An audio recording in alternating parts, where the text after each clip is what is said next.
जय हिंद दोस्तों। तो अग्निवीर इंडियन आर्मी का फॉर्म आ चुका है। तो जिसकी भी एज हो वो अप्लाई कर सकता है, और भाई जिसको इंडियन आर्मी में जाना हो वो भी अप्लाई कर सकता है। क्योंकि हमारी तो एज अब बची नहीं है। बस मेरे को एक एक मौका मिला था, वो भी मैंने बस एग्ज़ाम निकाला था। फिजिकल में फेल हो गया था। तो कैसे एग्ज़ाम आपको निकालना है भाई, मैं सिलेबस भी इसमें ऐड कर दिया हूँ। बाकी आपको तैयारी कहाँ से करनी है वो भी बता दूँ। लेकिन आप लोग एक काम करना भाई, तो टाइम से आप फॉर्म फिल कर लेना, क्योंकि फॉर्म भरना बहुत ज़रूरी है। और एक वीडियो देख के ही फॉर्म भरना, कोई भी मिस्टेक मत करना। क्योंकि इंडियन आर्मी की वेबसाइट ऐसी है ना भाई, अगर कोई चीज़ें गलतियाँ से भर दी है ना, तो वो इतनी जल्दी भाई सही नहीं होती हैं। तो जो ऑनलाइन इसकी जो स्टार्ट डेट है वो 13 फरवरी से है, और जो इसकी लास्ट डेट है वो 1 अप्रैल 2026 रहने वाली है। लास्ट डेट जो फीस जो आपको पेमेंट करनी है 2 अप्रैल 2026 को करनी है। लेकिन आप जब फॉर्म भरना तभी फीस पेमेंट करना, क्योंकि 250 रुपये सिर्फ इसकी फ़ीस है। और एग्ज़ाम डेट भी देखो यहाँ पे तय हो चुकी है, जो 1 तारीख से स्टार्ट होगा और 16 जून तक चलेगा। मतलब 1 जून से 16 जून तक चलने वाला है। और एडमिट कार्ड बस कुछ दिन पहले ही आ जाता है इसका, मतलब 10-12 दिन पहले या फिर 15 दिन पहले ही आ जाता है। तो 250 रुपये इसकी फ़ीस रहेगी। उसके बाद यहाँ पे देख लो भाई, एज इस बार बढ़ा दी है यहाँ पर। मतलब जब फॉर्म अप्लाई किए थे तो 17.5 से 20.5 साल तक ले रहे थे। लेकिन इस बार देखो यहाँ पे 21 ईयर कर दिए। मतलब है तो उतनी है ना, 21 साल। 2005 से 2009 तक ले रहे, लेकिन इसमें जो सोल्जर टेक्निकल वालों को है ना, इसमें 23 साल तक लिया जा रहा है। देखो, सोल्जर टेक्निकल में 17.5 से 23 ईयर तक, मतलब जिसकी भी DOB 1/10/2004 से 1/4/2009 तक है, वो ये फॉर्म अप्लाई कर सकता है। और GD ट्रेडमेंट्स असिस्टेंट ट्रेडमेंट्स में 17.5 से 21 ईयर तक, मतलब कि यहाँ पे देखो DOB लिखी हुई है। 1/10/2005 से 1/4/2009 तक के बीच में जिसकी भी DOB है वो फॉर्म अप्लाई यहाँ पे कर सकता है। बाकी मैं भी बस GD और ट्रेडमेंट का बताऊंगा एग्ज़ाम के बारे में। और बाकी आप फुल नोटिफिकेशन joinindianarmy.com पे जाके वहाँ से आप चेक कर लेना, अगर आप किसी और चीज़ के लिए फॉर्म इसमें भरते हो।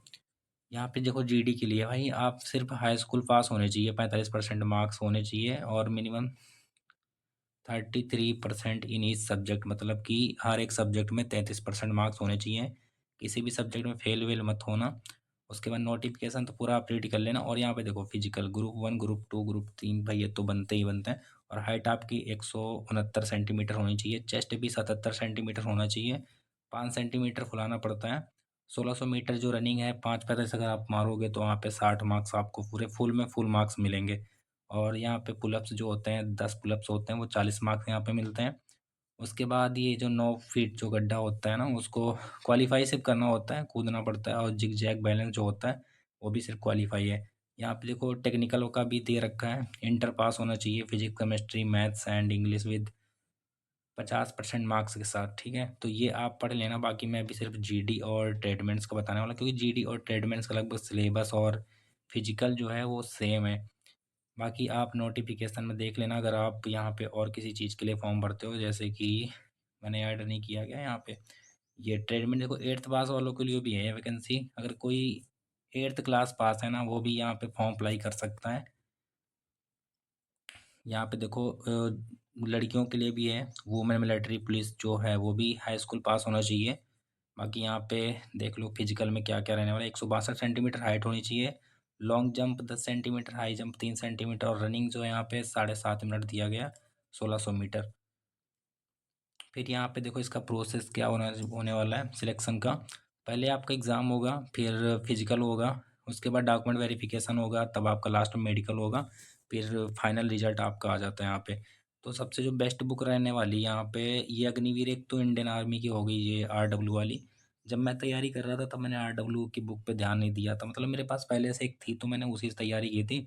और मैंने एक प्रैक्टिस सेट मंगाया था, क्योंकि प्रैक्टिस सेट से ये होता ना कि आपके पास ऑफलाइन मटेरियल रहता है, क्योंकि वो आप बार बार पढ़ सकते हो। जैसे कि यहाँ पे 40 प्रैक्टिस सेट वाली अगर मंगा लोगे, वही होगी 150 रुपये की। अगर आपको आर्मी में ही जाना है ना GD की, तो ये 40 प्रैक्टिस सेट मंगा सकते हो, क्योंकि इसमें प्रैक्टिस करोगे ना 15-15 क्वेश्चन अगर मैथ्स के करोगे ना, तो बहुत बहुत काफ़ी मतलब अच्छा रहेगा। वहाँ भी 15-14 मार्क के आओगे।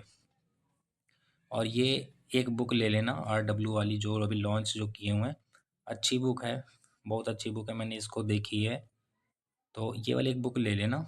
बाकी टेक्स्ट बुक पे भी देखो मॉक बुक दिए हैं, लेकिन टेक्स्ट बुक पे ज़्यादा टेस्ट मत लगाना, क्योंकि ये वाली जो बुक है ना, ये बुक पे आप लगाना मतलब कि डिमोटिवेट नहीं होगे। लेकिन ये वाली अगर ले लोगे ना, यहाँ पे जैसे टेक्स्ट बुक पे लगाओगे तो डिमोटिवेट भी हो सकते हो, क्योंकि लेवल वाइज देते हैं। अगर आपको नहीं समझ में आप अगर कुछ नहीं पढ़े हो, फिर अब यहाँ से टेस्ट लगाओगे तो बार बार डिमोटिवेट हो जाओगे। लेकिन फिर भी अगर प्रैक्टिस करना हो तो कर सकते हो, यहाँ पे पास प्रो आपको लेना पड़ेगा, तभी यहाँ से प्रैक्टिस कर सकते हो, नहीं तो आपके लिए सिर्फ ये बुक जो है बुक ही काफ़ी रहेंगी दोनों। फिर यहाँ पे देखो एग्जाम का जो सिलेबस रहने वाला है, ये जीटी स्टेटमेंट्स का जी के जो 15 क्वेश्चन आएंगे जो 30 मार्क्स के रहेंगे, और साइंस मैथ्स और रीजनिंग जो रहेगी 5, है ना। तो सिलेबस ठीक ठाक है। साइंस के लिए भी सिर्फ बुक में जितने चैप्टर हैं उसको पढ़ के एक बार एमसीक्यू उसके ज़रूर अच्छे से प्रैक्टिस करना। और जीएस में जो कुछ मेन टॉपिक दे रखे हैं इस बुक में, ये जो अंकित भाटी सर की जो बुक है, इसको जीएस में जितना भी कुछ दे रखा है ना वो अच्छे से पढ़ लेना। बहुत मतलब 13-14 क्वेश्चन जो आएंगे वो बिल्कुल बेसिक क्वेश्चन आते हैं। साइंस भी बेसिक ही पूछते हैं। उसके बाद मैथ्स और रीजनिंग में बस थोड़े से वही याद रखना, जैसे कि कुछ टॉपिक पढ़ लेना, घड़ी घड़ी पढ़ लेना, और कथन निष्कर्ष, है ना, ऐसे चैप्टर कुछ पढ़ लेना, क्योंकि 5 कर दोगे तो सिलेक्शन आपका आसान हो जाएगा वहाँ पे। तो ठीक है भाई, अपना टाइम से आप फॉर्म भर देना।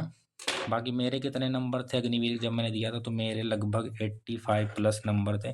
100 में 85 प्लस नंबर थे, तो मेरा क्वालिफाई